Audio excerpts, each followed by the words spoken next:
mass. So we might want to.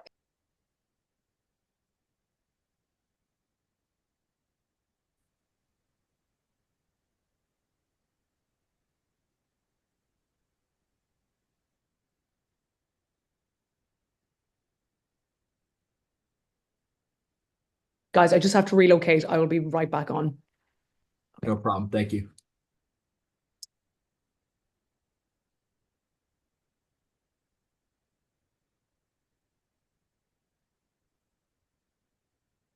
As people are coming in, can you please make sure your mic and your cameras are off?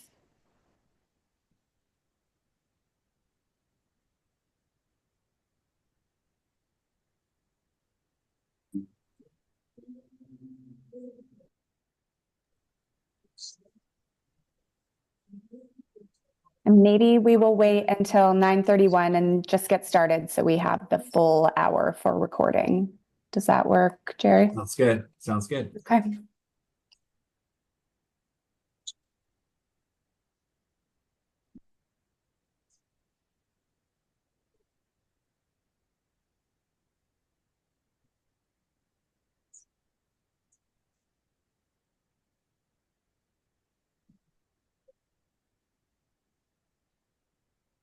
Okay, I'm going to jump in here.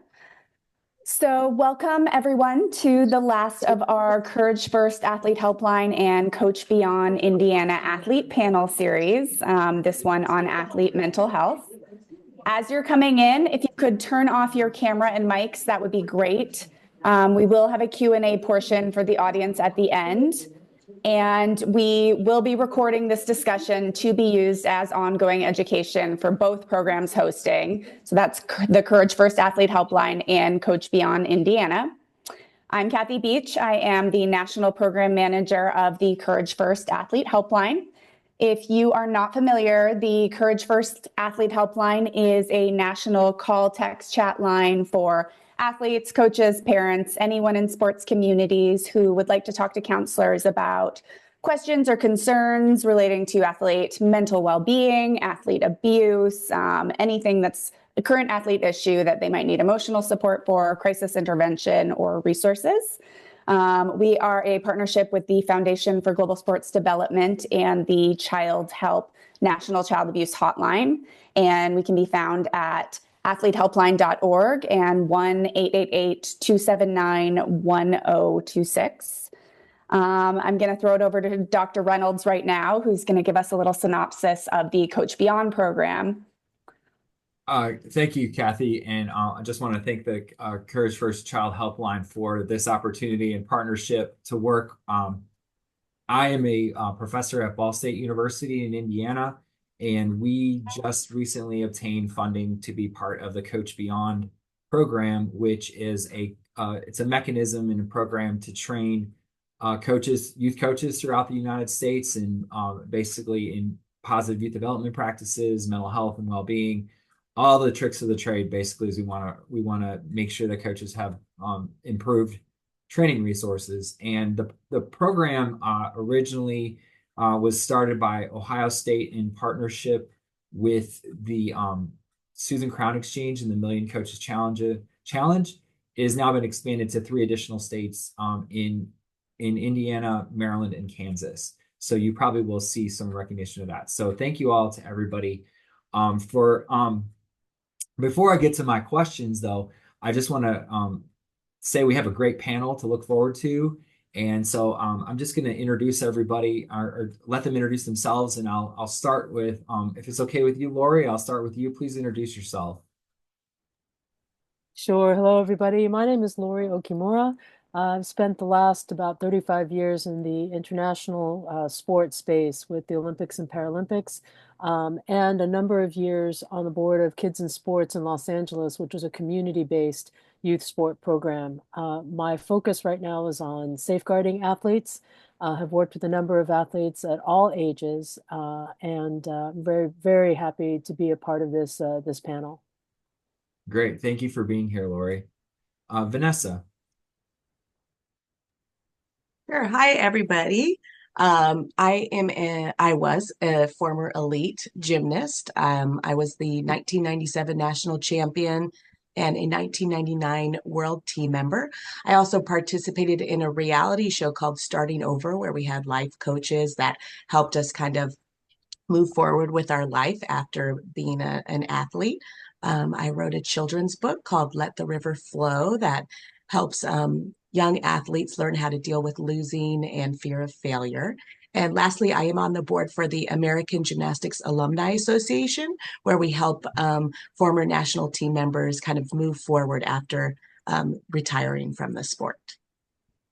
Great. Thank you very much and welcome, Vanessa. Thank you. Jamil.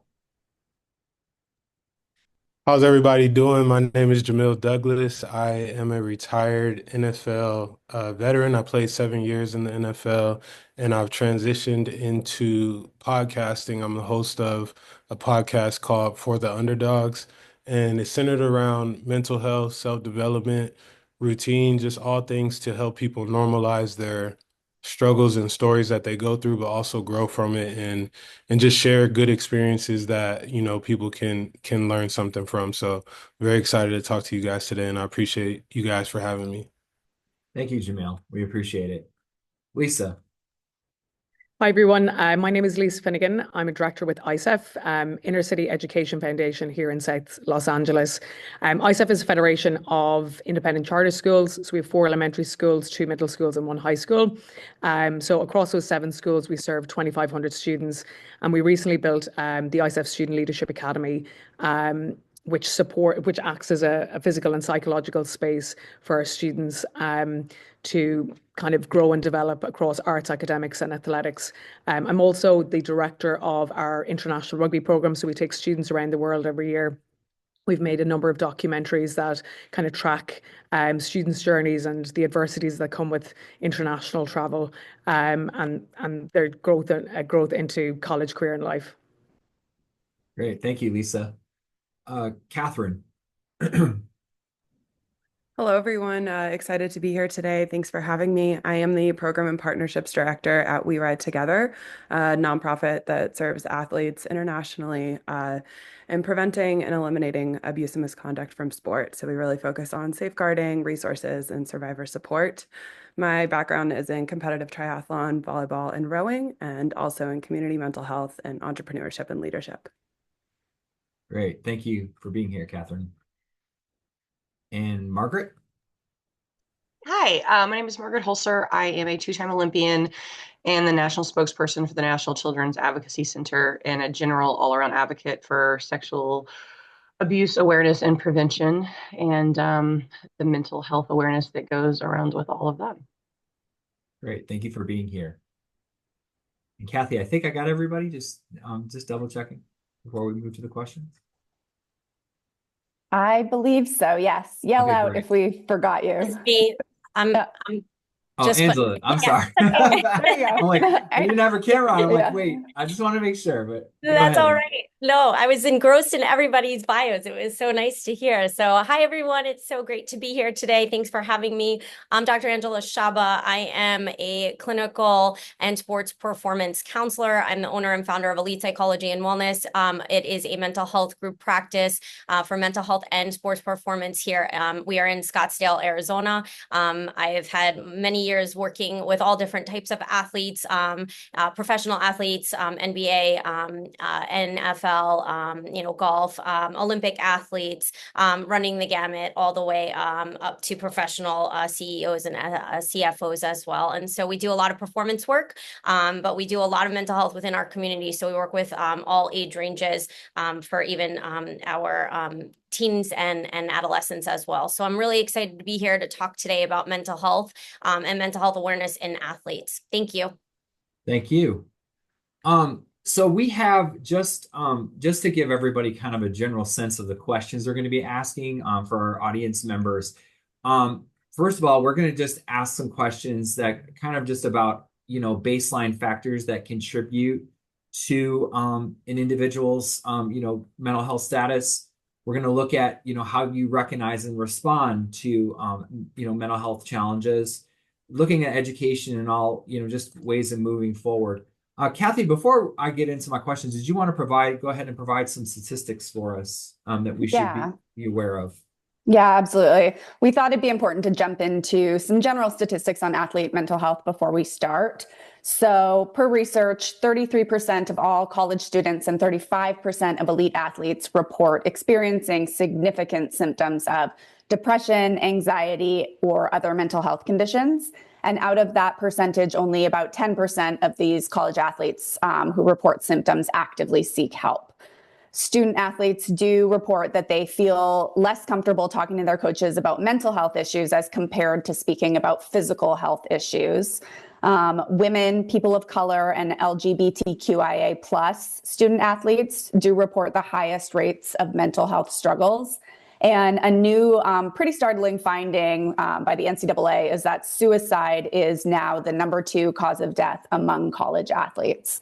So this is a really important topic we're here to talk about today, and it is the most requested topic that we had when we started conceptualizing these 3 panel series. Great, thank you. And just to get the panel started, if we could have a couple individuals weigh in, what factors within an athlete's life really can contribute to a breakdown in mental health and challenges related to their stability? I'm happy to start us off. Great question, and my answer definitely comes from a more holistic perspective. I really believe that we have to remember our athletes are humans first, living in a very stressful and complex world.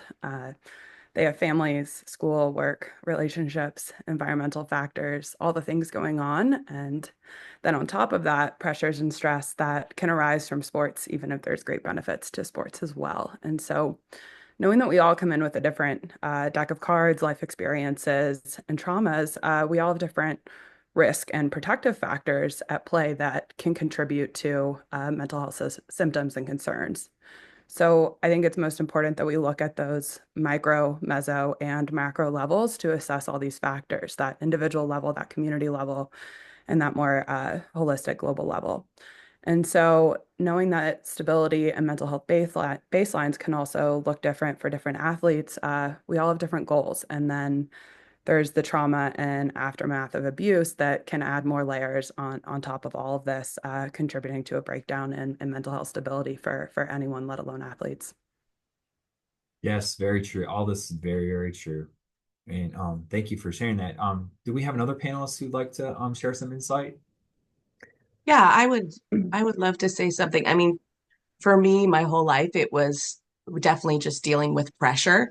And I always struggled with it and never really felt that I had that support system to really talk to somebody about it. I had a lot of support, but really not that open field to be able to talk about my feelings. Just really feeling afraid to feel weak and vulnerable. I think we're rewarded so much and praised so much for being tough. So to be able to find someone like a coach or even parent and not feeling like you're letting them down by telling them you're having a weak moment or a time of struggle was really, really tough for me. So I think having, not missing out on having that support system is really, really important to have. So for me, I think feeling of loneliness and pressure, not being able to open up to anybody was a factor for me. Yeah, and I really appreciate you sharing that because I mean, it's like, knowing, that you were on a global stage at one point in your life and, there's all these other things going on. It's like, it's really hard I think sometimes for people to connect the dots to say, oh, wow, there's a lot behind. I mean, I think we're seeing it more and more come out just through various channels, Yes. whether it's social media or just, real life, that's captured Definitely. more accurately. But kind of building on that, next question I have for the panelists are, what are some of the most common mental health concerns that you're seeing, either in the past, right now, kind of, I mean, can be contextualized to, hey, I've dealt with this historically, or, this is what I'm seeing now in your various contexts? I can start with that if that's okay. So, Absolutely. yeah, mental health concerns that we see in our practice are typically, depression, anxiety, lots of anxiety, and sort of echoing a little bit about what the other two panelists just said, sort of that stress level that comes with the pressure of being, a person who's functioning in everyday life and has challenges with relationships and school and all of that, family relationships and stuff, but also has these demands and these pressures. And so I think those are very key pieces, as well as past trauma. I think that not a lot of people recognize that athletes are having trauma based off of whether that is trauma that they have just not dealt with at a young age, or the traumas and the little traumas that kind of become bigger as they kind of go through their career. Yeah. And it sounds like it's a lot of variation as well, like depending on the Lots. sport, depending on the the gender Yeah. identity, and the just lots of where they're at in life, all the in their competitive journey as well. So definitely lots of factors. Anybody else want to contribute and answer the question? Well, I think self-doubt is one of the things you recognize, in especially in the young athletes. If the situation, not being what it is, but also just on the edge of that depression comes this self-doubt. Am I good enough? Am I doing this right? Am I meeting the expectations, of others? I just recently worked with a group of college age athletes, and who were being abused by their college, Division I college coach. And the self-doubt was probably where they all started. And then it manifested into like really deep depression and suicidal tendencies, and just a real need to find some professional support, right, and assistance.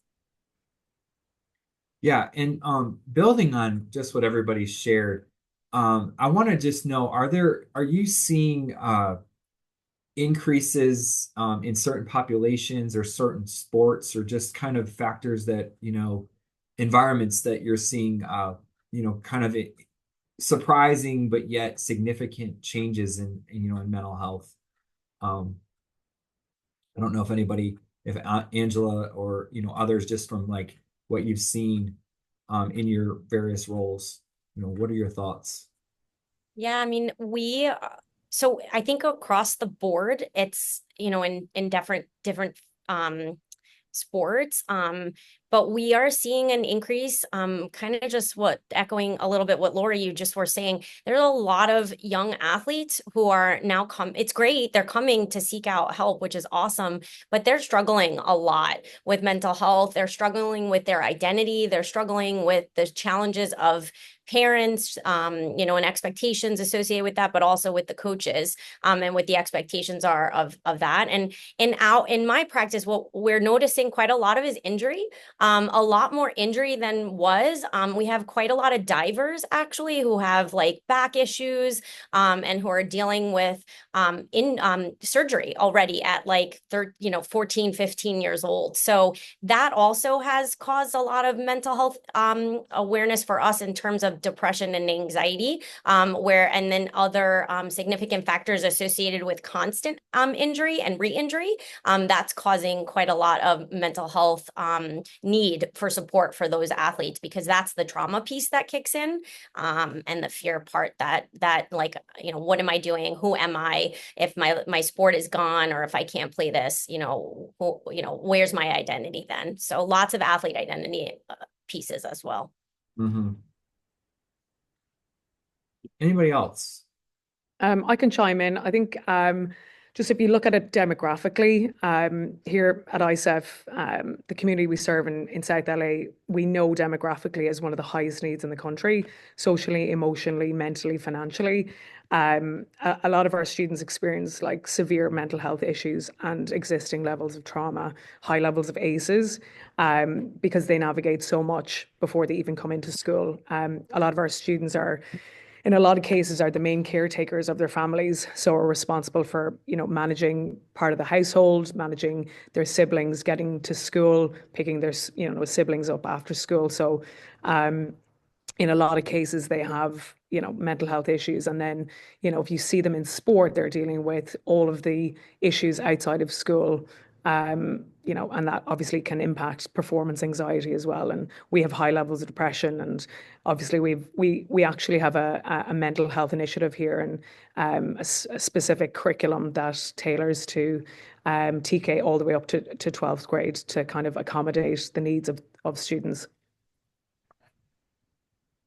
Yeah, thank you for both of your insights, because I think you also captured kind of two really different populations, and just kind of how this is not just limited to specific environments. And so that's really, really critical. And I think it's important for us to know, like, I know just, working in a college setting, I kind of echoing what students are saying. I mean, what you're saying about individuals, I think there's greater recognition of challenges, but it's also kind of getting to the heart of what those challenges are, and kind of what, is it, tied to something specific in their environment? Is it an external stressor?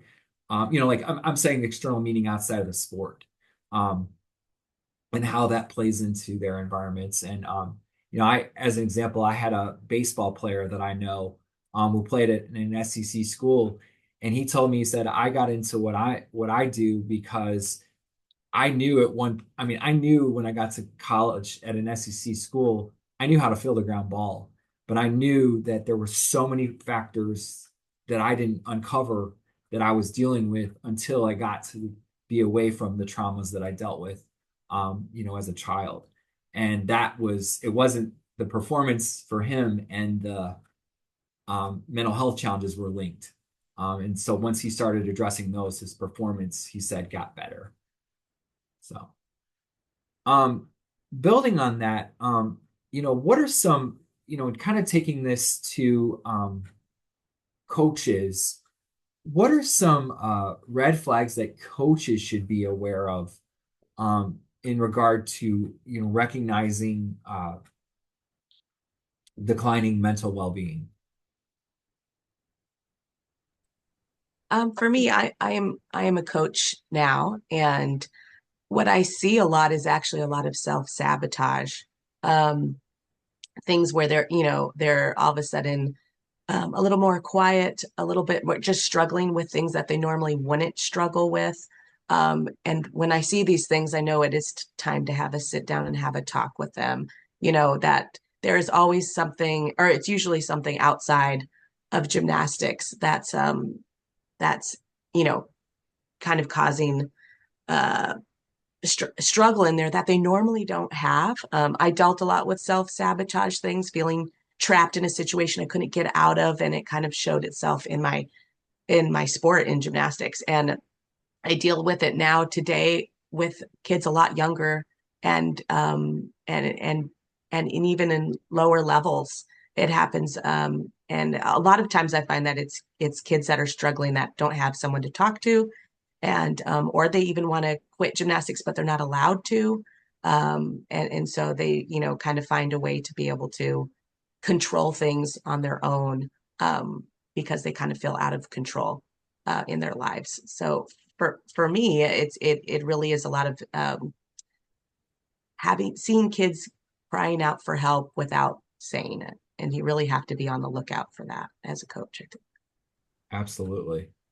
I would- Anybody else want to respond? Yeah, I would echo that. I work with kids mostly, 10 to 18, and some of the super basic things, or even just little things like growing, right? Like as you get older and your body changes, that's going to affect how you are in your sport, and that's going to affect how you move and what you know. And a lot of times there's going to be plateaus. And I feel like sometimes those things aren't explained, or the natural progression of when you're learning a new skill, sometimes you're not going to be as good as you were, and you slow down, or you have to relearn how to do something. And so sometimes just taking the time to explain what this process looks like, and explain that you're not always going to be 100% at your A game, and you're not always going to be the best.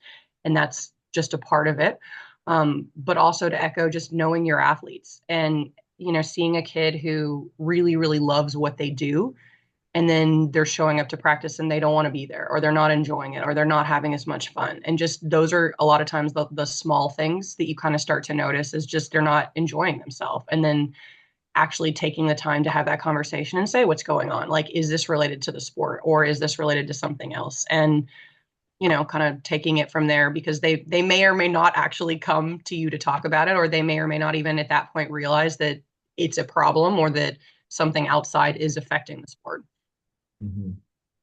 Absolutely. And kind of building on that, just in terms of, I think there's a couple ways we can frame this question. What are some of the most appropriate or best ways you think to respond to athletes who might, exhibit signs of depression or suicidal ideation or anxiety? But also, I'm going to flip this a little bit and say, if you want to provide an example of a response or that you observed that did not go well, please be willing. And if you are willing to share that, just please feel free to do that as well. Because I think that's kind of a twofold question. Like, okay, what was appropriate and what was not appropriate?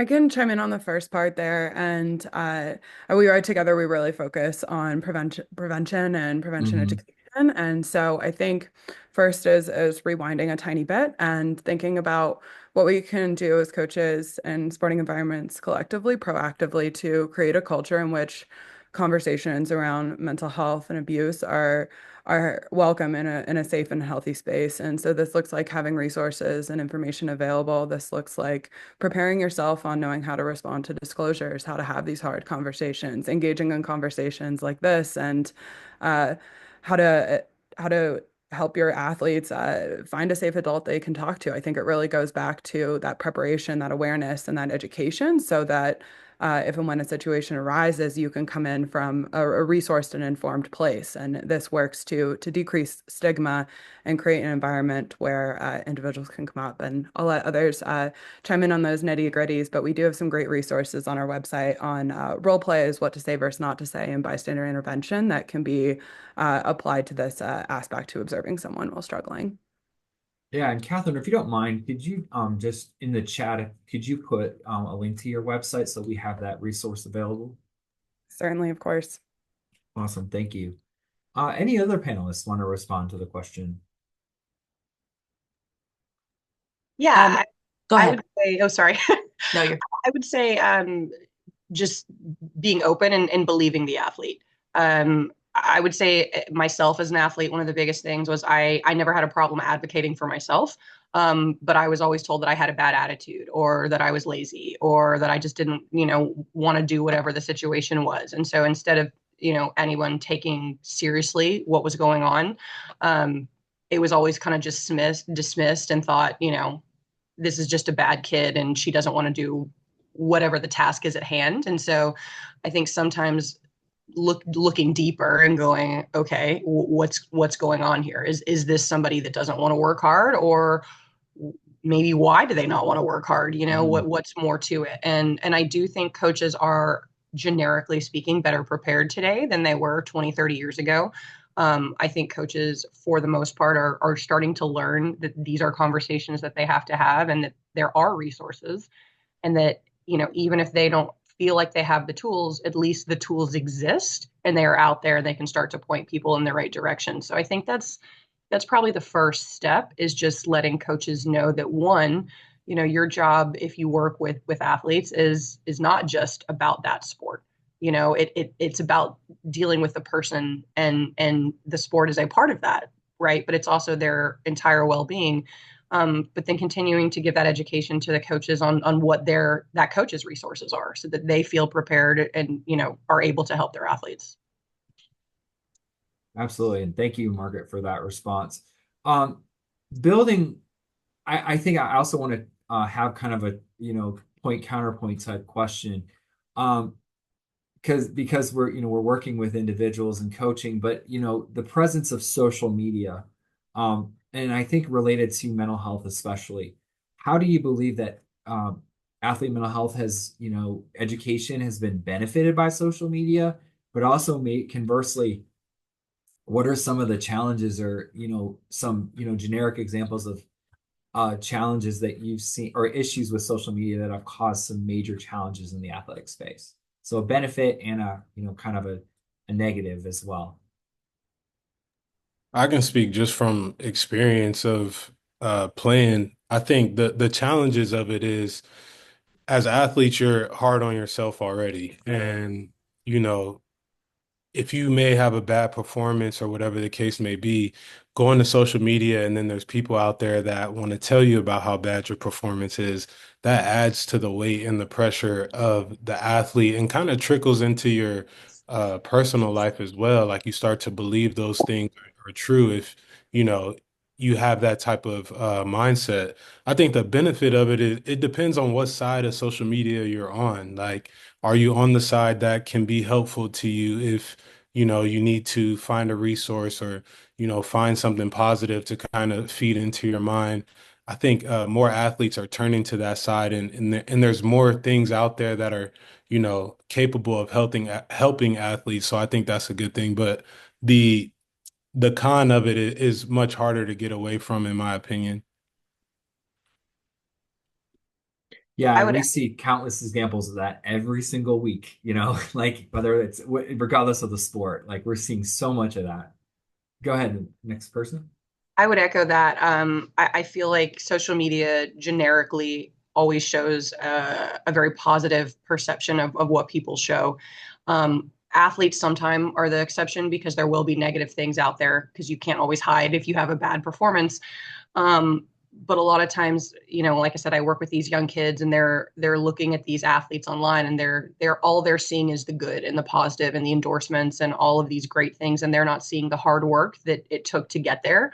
And so it's having that conversation and saying, this athlete has lost however many times also. They had to go through all of these hard times. So the fact that you're going through hard times is normal.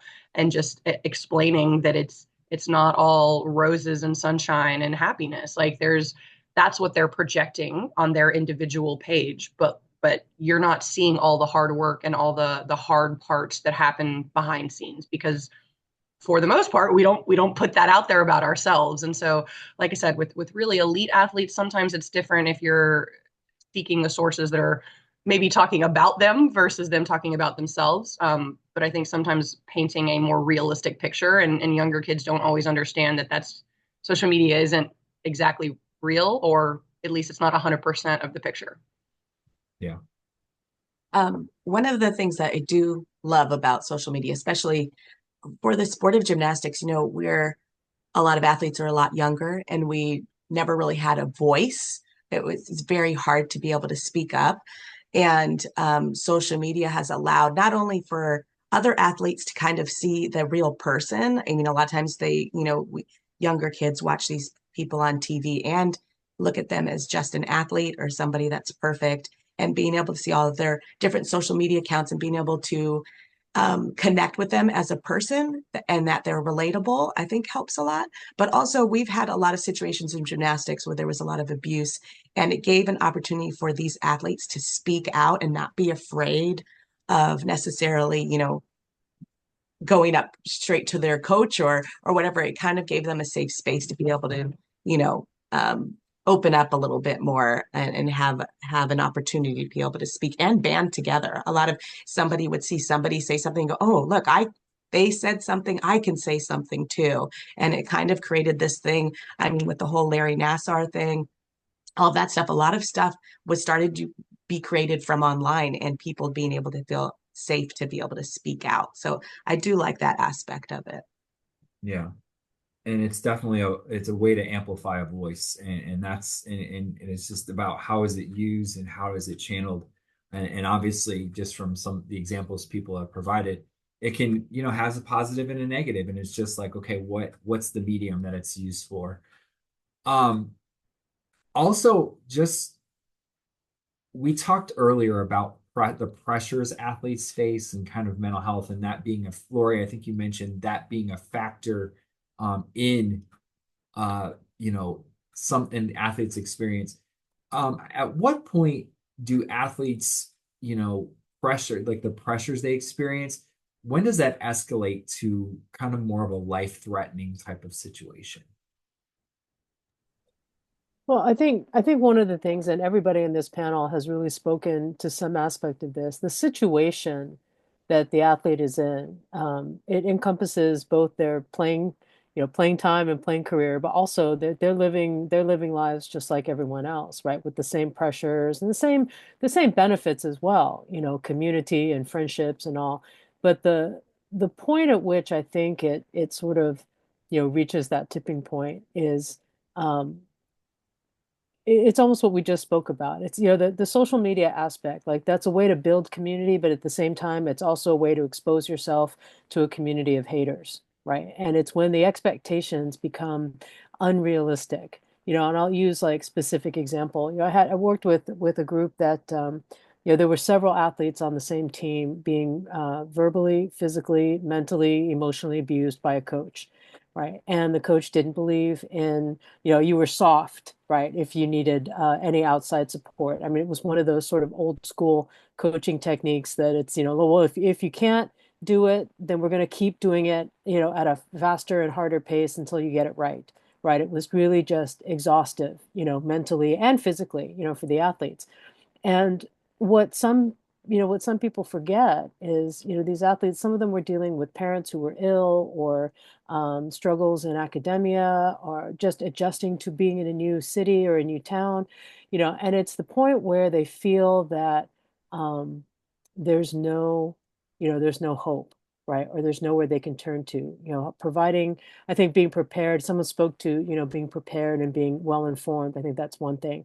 But it's difficult when the only avenue, of support or therapy or just even speaking to somebody is provided by the same person that's inflicting your abuse, right? And so I think at the point that you feel that there are no options, and that's when I came into the picture with some of them, is they needed somebody from the outside, that just could help point them in the right direction. And that's what I love so much about, Kathy mentioned the Courage First Athlete Helpline was something that was neutral, right? It wasn't sponsored by the school or by the division or by the NCAA. It's somewhere that these athletes went to just simply, one, get things off their chest, and two, find some other resources in their area that they could turn to that they felt were safe, not tied to anybody, not paid by anyone else, not on somebody else's payroll. But it's that point that you reach where you are the athlete looking for something, right? You're not sure what you're looking for. You're looking for help. You're looking for support.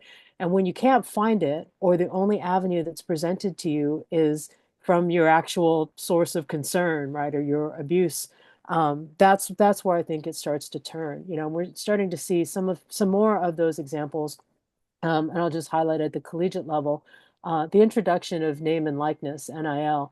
That's creating a lot of issues, but I think from a mental health perspective, we're starting to see the after effects and even the preview effects of what pressure like that, in addition to athletic performance, academic performance, the NIL and the pressures involved in that are starting to peak, other mental issue problems especially at the collegiate and the teen levels. Yeah, and also just to kind of focus the next question, I've heard a lot about education today. And what are some things that both coaches and other professionals who work with athletes, what are some things they can do or just resources of that they can turn to educate themselves on mental health?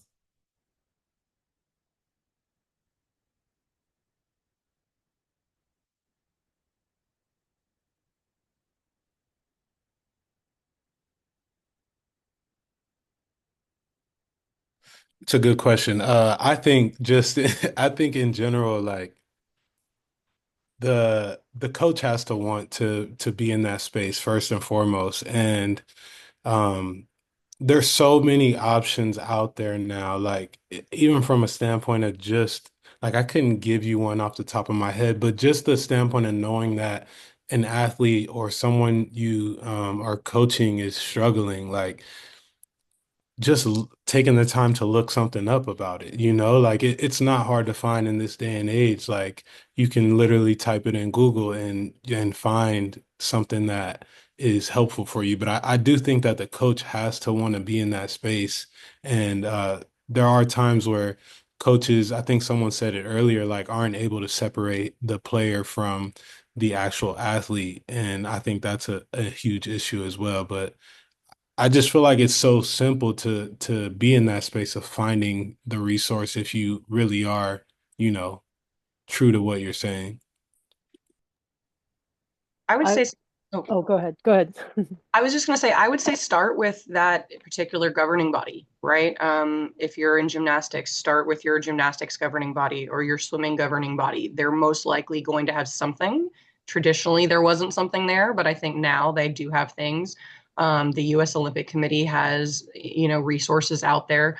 The YMCA has things, and most local sports, AAU, whatever the case may be. So I would just say start with whatever organization you're with, see what resources are there, and then you can obviously branch out, and Google is obviously going to be a huge resource in terms of finding things, but that to me seems like the simplest way to go about it. And then, if you're not satisfied with what you're given, there's obviously a lot more out there.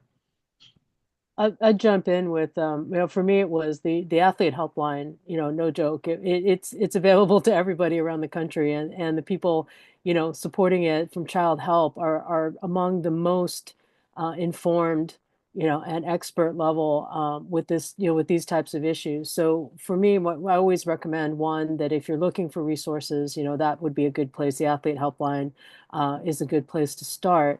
But secondly, I think one thing I found with, especially when not just with coaches, but anybody who's supervising children or youth, in a sport environment, the simple act of requiring some type of safeguarding training, whether it's a local course or there's a lot of national courses. One of the things we find with issues like this is that it's hard to find centralized, available, sort of like available to everyone, resources. So even if you start with courses and requiring your coaches and carers to take those, I think Lisa's got a great model, at ISEF where, I mean, they actually have a whole initiative. Lisa, I don't know if you want to speak to that, but I think that preparing your coaches in that way, or making that available, it can sometimes be a really good like first step. And I'll just build on to that, Laurie. So at ISEF, like I said, we serve 2,500 students across 7 schools, and we have an academic team, which I'm a part of, and then we also have a separate mental health department. We have an Embrace the Mind curriculum, we have school counsellors, and every year we're looking to innovate and try and support through culturally relevant practices. How can we support the needs of our students? And for pre-season rugby this year, we actually, myself and the director of mental health, sat down and we sent surveys out to our players, our high school girls and boys, and got them to identify 3 key topics that they needed to be successful and so, like they needed support with throughout the season. And then we delivered a 3-part series, culturally relevant kind of mental health workshop for all of our boys and girls to kind of benefit from. And through that experience, like I learned a bunch.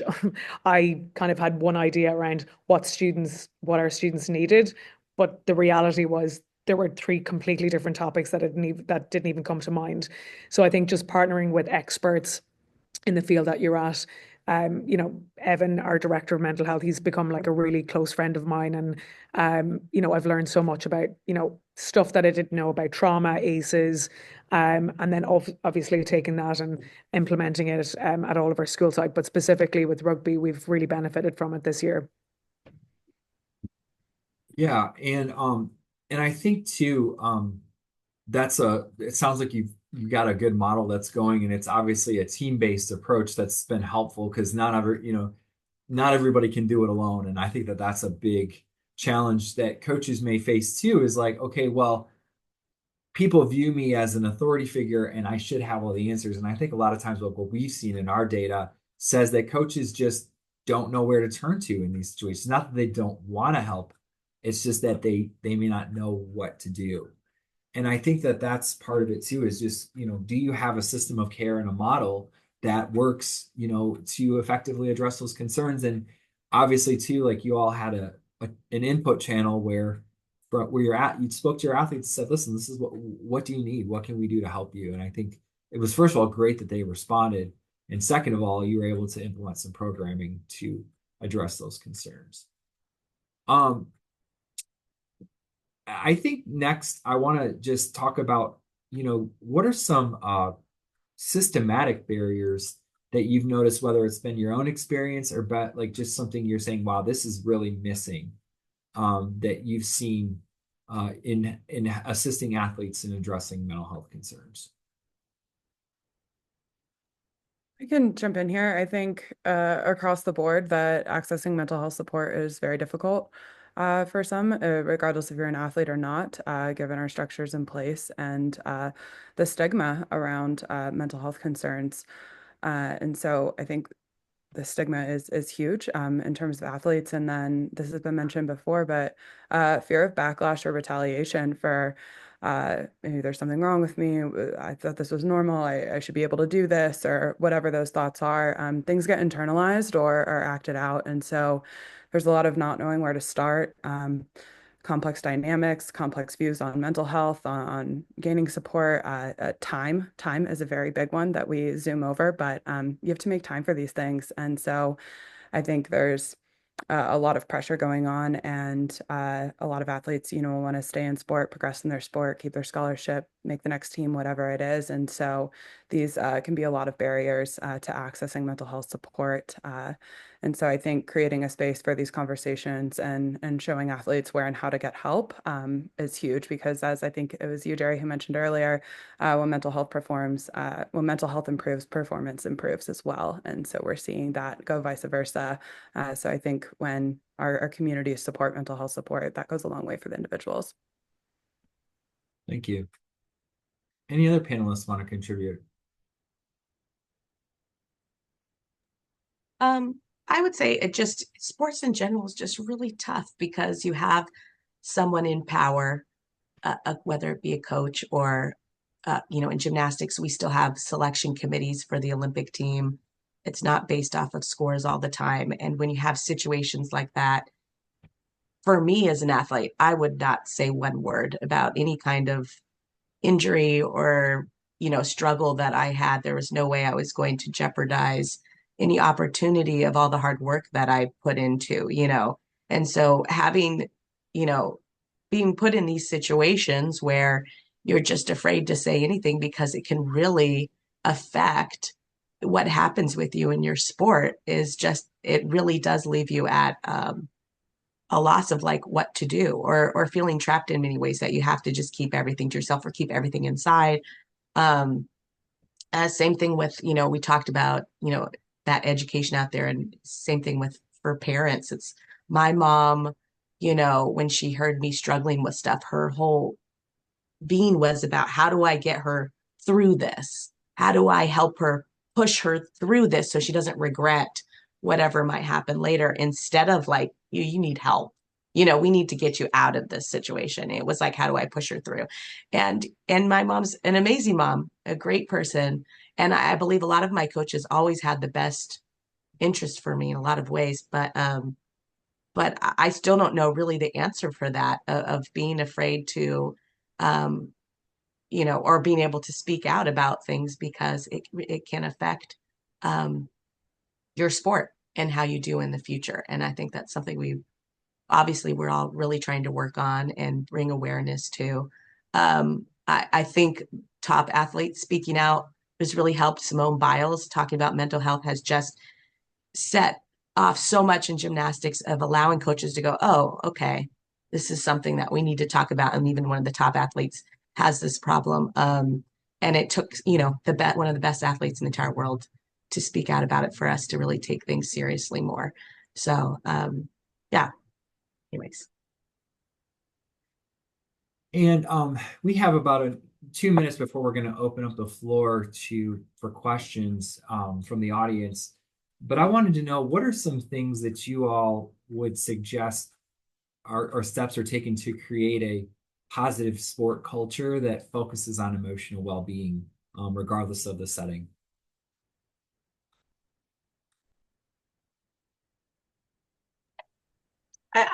For me, I think I would start with just telling athletes that they can, come and talk to me, or they can talk to the coach, right? And just letting them know that whatever the issue is, that it is an open door, and I'm happy to be there to discuss it. And even if I'm not the person that they want to talk to, just knowing that they have safe adults in their life, and who are those safe adults, and who do you feel comfortable talking to? And, everybody has issues, whatever they are and whatever you're going through, everybody goes through things. And so I think just starting with that, and then actually being open-minded and being willing to have those conversations when they come up, and not making the kid feel like they're being penalized. So I think culturally starting with kind of an open mind, and hopefully, getting kids where they feel like they can be safe and they feel comfortable.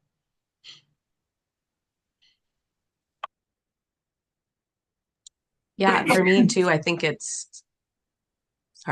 I think it's also asking, it's hard for them to speak out. So you have to ask, are you okay? How are you doing today? What are you struggling with? What can I do to help you? Even if they look like they're totally fine, some of those athletes that you'd think this kid has, they're fine. They look great. They're super excited. Every day they come in, they have a smile on their face. Ask every kid. It doesn't matter, because kids can hide it well. Athletes can hide it well. So you always need to make sure that you're asking, are you okay? And can I help you in any way? And I really appreciate what you said about that. Just, saying like, yes, the smile can be a mask, unfortunately, as much as we don't want it to be, but that can certainly be a mask. We unfortunately here in our community, I live in Yorktown, Indiana, which is right outside Muncie. And we have an elite high school volleyball program here. But one of the things that we had a death by suicide of a student athlete about 2 years ago. And, I just remember like my wife had taught this at the school at the time, and she got the call when we were on vacation that something had happened. And it was the student, honestly, in her classroom that walked in and every day had a smile on his face. And she was just, beside herself, being a geometry instructor. But, even today, we still see this young person's friends. His friends have gotten, of this student athlete, have gotten to know my friend, my youngest son. He's a first-year student there at Yorktown High School. And it's like, and as much as the community is still struggling with it at times, these young people are really showing their resilience, because they're just saying, wow, we're going to honor him. And, they still stay in touch with the family. And it's a lot of really, despite the circumstances, but I when you said smile on the face, I was like, this was a kid that had a smile on his face every day. And we did not know the struggle that he was experiencing. To echo on that, I think actually historically people have associated problematic people when they go through some traumatic event, whether it's sexual abuse, physical abuse, or something else. And I think people are starting to realize that does happen, but it's not the only thing that happens. To your point, I was also the kid that always had a smile on my face. And, I had a bigger need to prove something, because I didn't feel like I had value and I didn't feel like I belonged. And so I think there are a lot of people in athletics that are overachievers, not always for positive reasons, but because they don't have the self-esteem and they don't feel good about themselves, and they're struggling to figure out how to find that. And, the best way to hide something is to hide in plain sight. And so by having that smile and by succeeding, most of the time, people aren't going to question, why are you doing so well? And why are you working so hard? And why are you trying to achieve all of these things? Because we promote that in society. So sometimes that actually is the kid you need to look out for, because they're the one who's not going to speak up. They're not going to show it, and they're going to hide it potentially better than some of the rest. Yeah. And well, first of all, thank you, audience. Panelists, for your wonderful responses and your contributions to the conversation. At this time, I want to take about 7-8 minutes and open up the questions, any questions that the audience has. You can either turn on your camera and ask the question directly, or you can place the question in the chat if you feel more comfortable, and I can read it to the audience, the panelists as well. So this time I just want to open up the floor and to encourage our audience to continue learning from this panel of experts.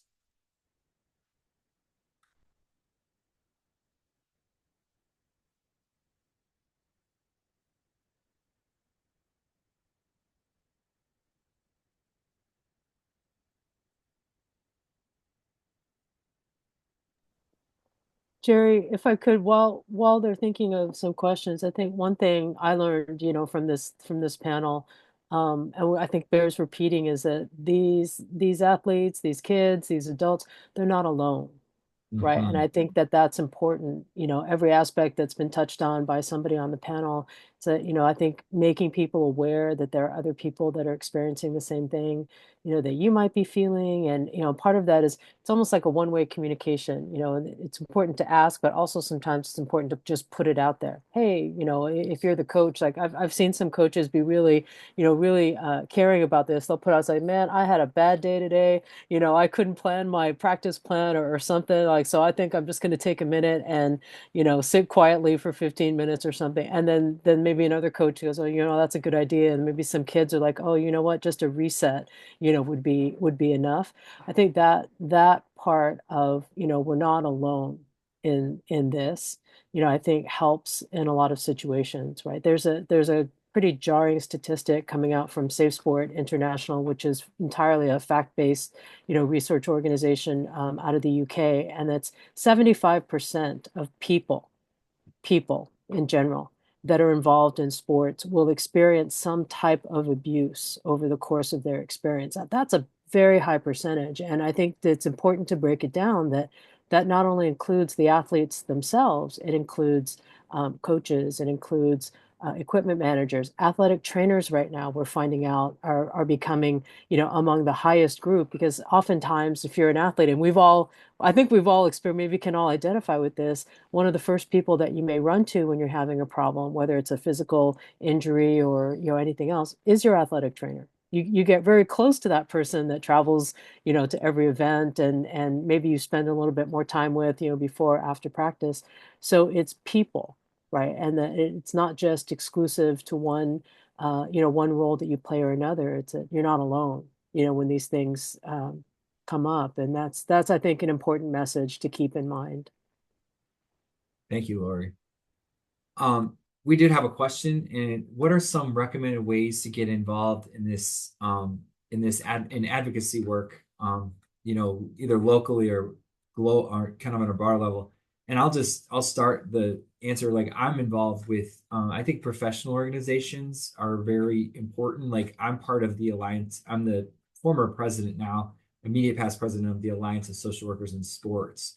And one of the things that we do is, when policy issues come to our attention, we ask our membership, what do you want us to do? And, there are some times where our executive team that's elected to lead us will take policy positions. I'm going to be frank, we've continued to advocate for a voice with the National Association of Social Workers now for several years. And it's been a huge struggle, really, to put sort of this link between sport and social work on the map. In the academic community, it's gaining traction, but at the national level, sadly, our biggest barrier is our own people. Like, I hate to say it, but it's pretty true. We go to other sport organizations. They're like, oh yeah, that's great. We'll latch on with you all and work with you. And then within our own network, it's actually been a large barrier. I don't know if anybody else wants to share other examples of ways to get involved locally. I think, Lori, you'd mentioned Safe Sport was one way. Yeah, I think finding organizations in your area that deal with especially young people, but also it could be volunteering, with some community-based organizations. If you're part of a team already, it could be reaching out. There could be parents or other people not associated with your team, that you could find and bring in for a quick conversation, just like this. For me, I always recommend the Athlete Helpline, just in terms of reaching out and finding what the resources are in your area that you might not, be aware of. Can I just chime in one last thing, just from, I suppose, like an international perspective, is one of the first things that I noticed when I first moved over to the States was this kind of culture of winning from a very young age. This culture of winning, win at all cost mentality, hyper focus on competition versus the idea of play and joy. So I would recommend just independently, like as Laurie said, like reaching out to local organizations, collaborations, obviously huge, but I think independently, what are you doing to support the population that you serve mentally through sport? And having if we all think back to our childhoods, I grew up in the countryside in Ireland and I was doing everything that I shouldn't be doing, but I learned that brought me joy, and the idea of play it brought me joy and happiness. And that's when I developed a kind of a passion for a sport, was through play. So I think just planning independently, what are you doing in your sessions to support your population mentally is huge, I think. Thank you. And we'll take one last question from the audience, if there are any.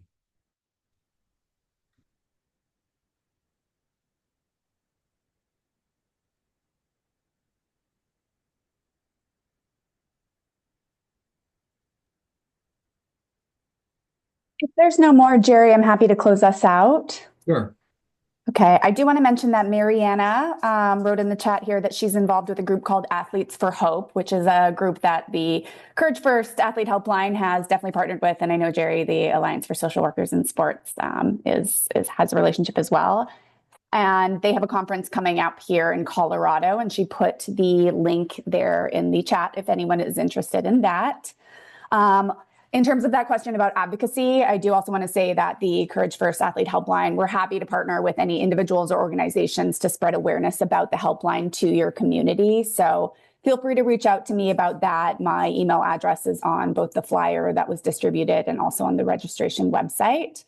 And I just want to say thank you so much to our speakers and Jerry, our moderator, Dr. Reynolds today. We're really lucky to have the chance to hear all of your knowledge, everyone's knowledge, get everyone's perspectives. And to anyone watching this recording, please remember that if you are struggling, if someone you know is struggling, you can always reach out to the Courage First Athlete Helpline from Monday through Friday, 12 to 8 p.m. Pacific time at athletehelpline.org and also at 888-279-1026.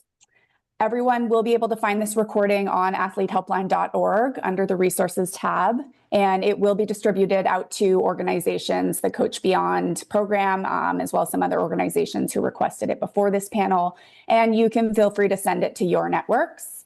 If you have any follow-up questions for me or for the panel, my email again is on the flyer, and it's cbeach@childhelp.org. And I hope everyone has a great day. Thank you very much, everybody. It's much appreciated. Take care, guys. Thank you, guys. Thank you.